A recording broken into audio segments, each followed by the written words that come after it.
Allora, facciamo una prova con, anziché il solito Android Auto, facciamo una prova con Apple CarPlay. Allora, accendiamo il navigatore. Ok. Vediamo. Perfetto. Vediamo, è un po' storto, fa niente, mi perdonerete. Ok. Allora, fin qui diciamo niente di particolare. Io ho recuperato, ve lo faccio vedere, un vecchio iPhone, nel senso che è un iPhone 8. Non so se riesco a farvelo vedere da qui. Sì, lo so, non è, però diciamo aggiornato con un Android, Android, sì, scusate, un iOS 16, 16 qualcosa. Andiamo a prendere CarPlay e poi dall'iPhone andiamo a cercare, non sono un grande esperto per cui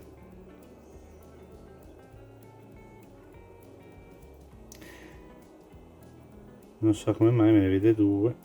Il Kiji vi faccio vedere, poi non ne ho la più pallida idea. LE è normale, vabbè, comunque prendo il primo, vediamo se si collega. Ok, qua diamo l'ok e qui facciamo una abbina. Consenti e vediamo, fare una pausa, rilevata guida prolungata, vabbè, usa CarPlay.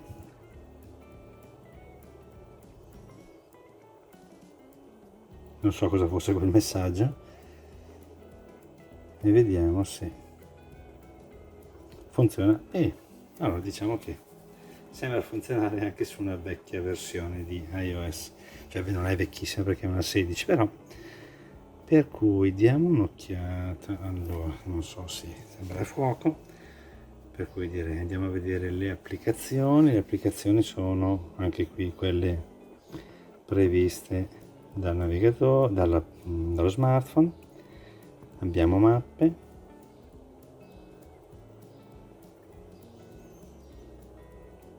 va bene, podcast, audiolibri, messaggi, telefono in riproduzione. Io qui non ho installato nulla di applicazioni, nel senso che l'ho inizializzato, ho installato l'ultimo aggiornamento, dovrei avere qualcosa come musica, ma non c'è un granché. Comunque vediamo se c'è una qualche sorta di impostazione. Disattiva l'audio, va bene. Allora, diciamo che una delle cose che noto, al di là del fatto che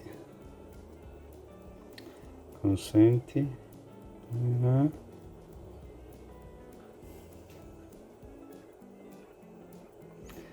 allora vediamo se le trovo. Mappe,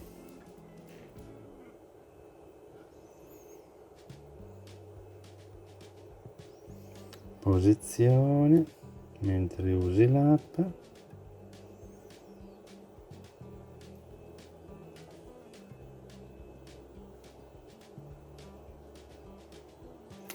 vabbè, adesso onestamente so che l'unica cosa che subito salta all'occhio però è che non esiste nessuna barra, come ad esempio capita con il mondo Android Auto, e questo in effetti potrebbe anche essere una cosa carina.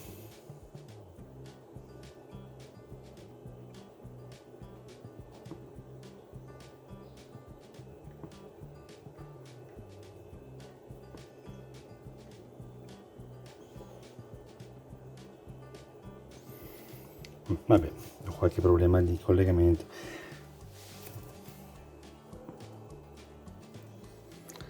Adesso questo era giusto così un piccolo test per vedere cosa e come funziona, però funziona anche su un iPhone 8, per cui sicuramente è una gran cosa.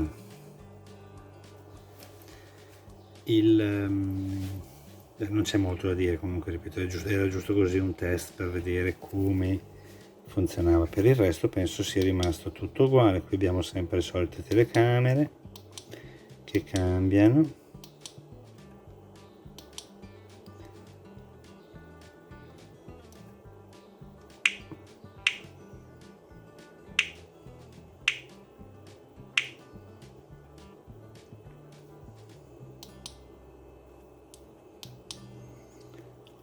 Qui abbiamo il nostro CarPlay piuttosto che il solito schermo cruscotto della moto,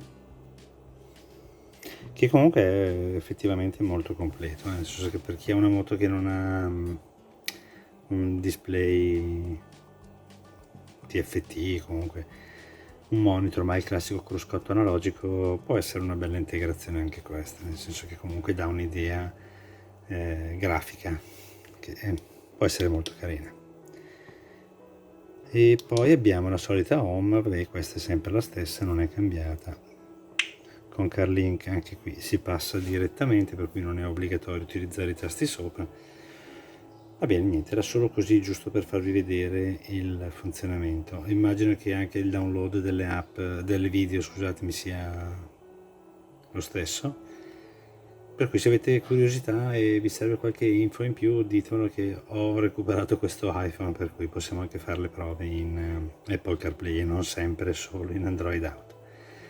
Va bene, direi basta, grazie di tutto e vi invito come al solito a lasciare un like al video e ad iscrivervi al canale se non l'avete ancora fatto. Sicuramente ci fate una cortesia, questo ci aiuta a crescere, e se attivate la campanella, ecco, resterete anche aggiornati sulle novità che pubblichiamo quotidianamente. Grazie e alla prossima.